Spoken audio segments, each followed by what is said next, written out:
I've avoided telling this story before because I want to believe that it wasn't real, that it was just a dream. But I've read so many similar encounters that I feel like maybe I should tell someone.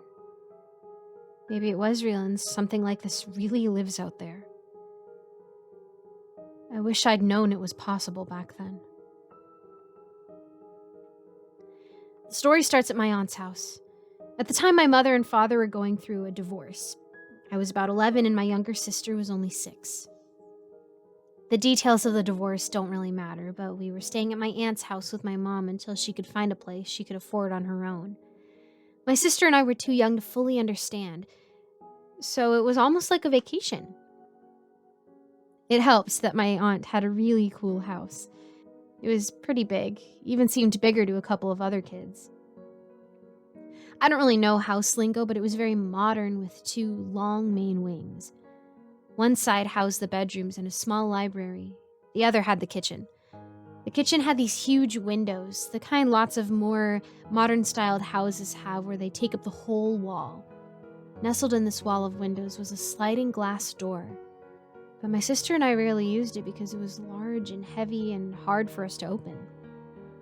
Another thing about these windows, though, was that they faced the woods. My aunt's house was surrounded, right on the edge of a large wooded area. The trees ended only a couple feet away from where the sliding glass door was. Of course, this was one of the benefits of her house. Living near the woods was peaceful, or at least that's what my aunt always said.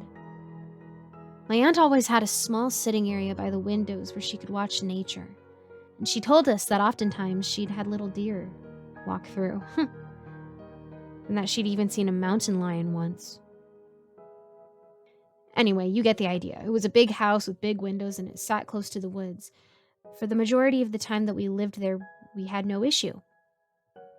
My sister and I would even go and play in the woods, always staying inside of the house. My mother would often sit in the sitting area by the windows and keep an eye on us. We'd play hide and seek or tag or see if we could climb the trees. Things changed at night, though. I hated those windows at night. When I'd walk down the long hallway to the south wing of the house to get a glass of water from the kitchen or something, I'd always see the trees moving, swaying unnaturally. Not like from wind, where it started from the top and worked its way down, but like something was pushing against them from below and the tree shook from that. It freaked me out, but I was 11, so it wasn't that hard. I'd usually just hurry up and get my water and run back to my room. I hated it so much that I rarely forgot to get water before bed the first couple of times. Wasn't risking that creepy sight again. Later on, I wasn't given a choice, though. One night I had a dream that my mother was calling me. Her voice was coming from the kitchen, asking for my help with something. I stood up from the bed and made my way towards where she called, my brain fuzzy from sleep. Her voice was soft, but it carried to me as I walked, warm and familiar. The closer I got, the weirder it sounded, becoming slightly distorted and deeper. It was like a mix of my mother's voice with some animalistic cries that just got louder until I was shocked awake. Just before I stepped through the doorway into the kitchen. I quickly looked around, confused. Mom wasn't there, and the whole house was dark except for the moonlight that illuminated just enough of the room for me to know it was empty.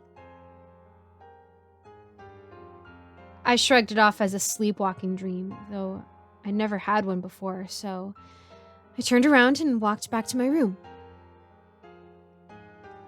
A few nights passed before it happened again. This time it was my father who called me. "Please," he called, "I need to talk to you. Come here." And just like last time, I stood up from my bed like in a trance, aware and unaware of what I was doing. Each step brought me closer to the kitchen where I could hear my father, his voice becoming more gravelly and broken as I walked. I stepped into the kitchen and thought I saw him there, standing by the kitchen island, illuminated in the moonlight. And then he turned and looked at me and I woke up, realizing there was nothing there after all. It took a few days again, but on the third night I heard my little sister.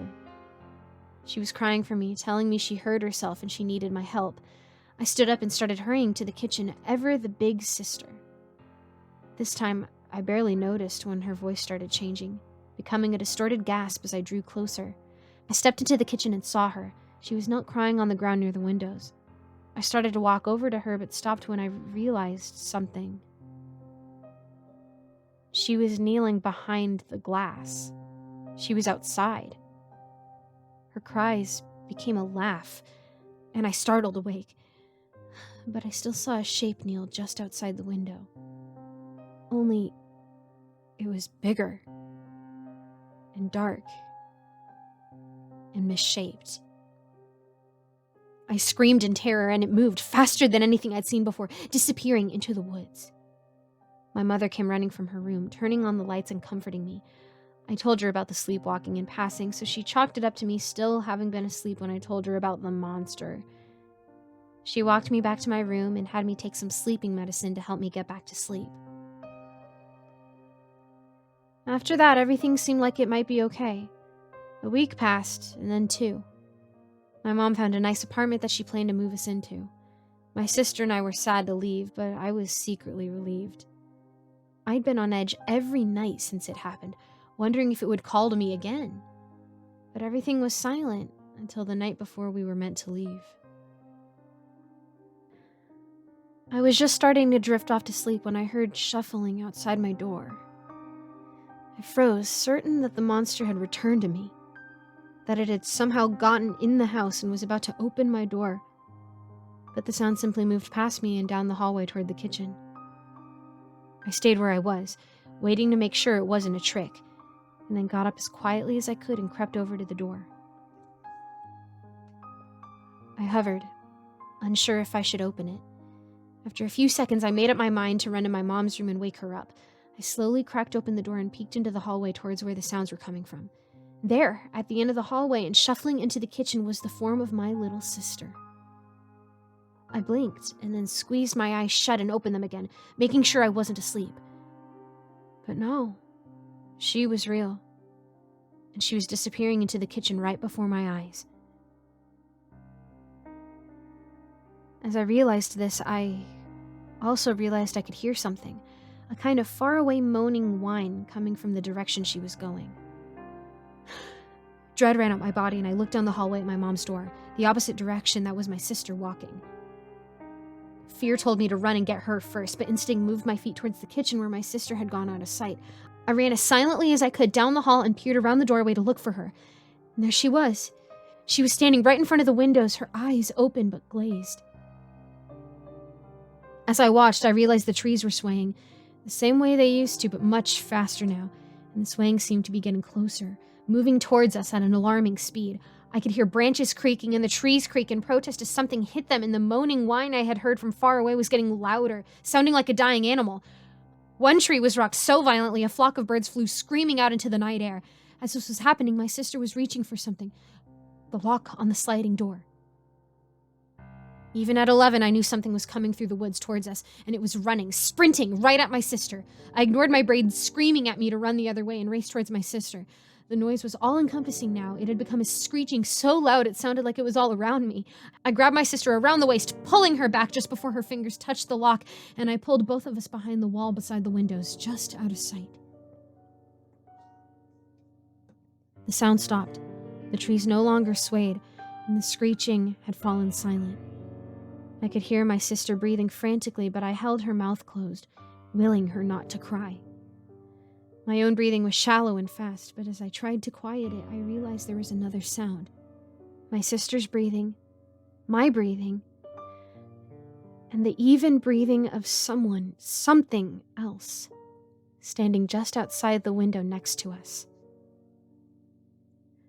A too large humanoid shadow blocked the moonlight that usually fell into the kitchen, and I watched the figure reach out its unnaturally long arm. I held my breath as I heard a scratch against the sliding door and saw the shadow of the creature's arm touch where the handle of the door was. After a second, the creature withdrew its arm and let it fall to its side, and then it stood there, still for what felt like hours. Finally, the shadow shrunk, and I could hear whatever it was leave. The underbrush rustled and the tree swayed, but the sound moved away this time instead of towards us. Still, I didn't move. I waited until all traces of its presence was gone before I slowly pulled my sister away toward the hall, keeping out of sight of the windows as much as I could. My sister was crying as I led her down the hall, and I think I was squeezing her hand too tight, but I felt overwhelming relief as I opened the door to my mother's room and crawled into her bed. My mother never believed us, of course, and we moved away the next day. I refused to return to my aunt's house ever since, and she eventually moved away. I've never had an encounter like that again, but that might be because I stay away from the woods like a plague now. If you're a fan of hiking or camping or living near nature, all I can say to you is, good luck. Thank you for watching this video. Big shout out to my patrons, Leaf Ninja, Roy Larimer, Mr. Creepypasta, Nicole Kister, Neon Scoundrel, William Delphin, and So Much Heresy. If you want to become a patron, buy merch, or join my Discord server, be sure to check out the links in the description. Thanks again, and I'll see you in the next video.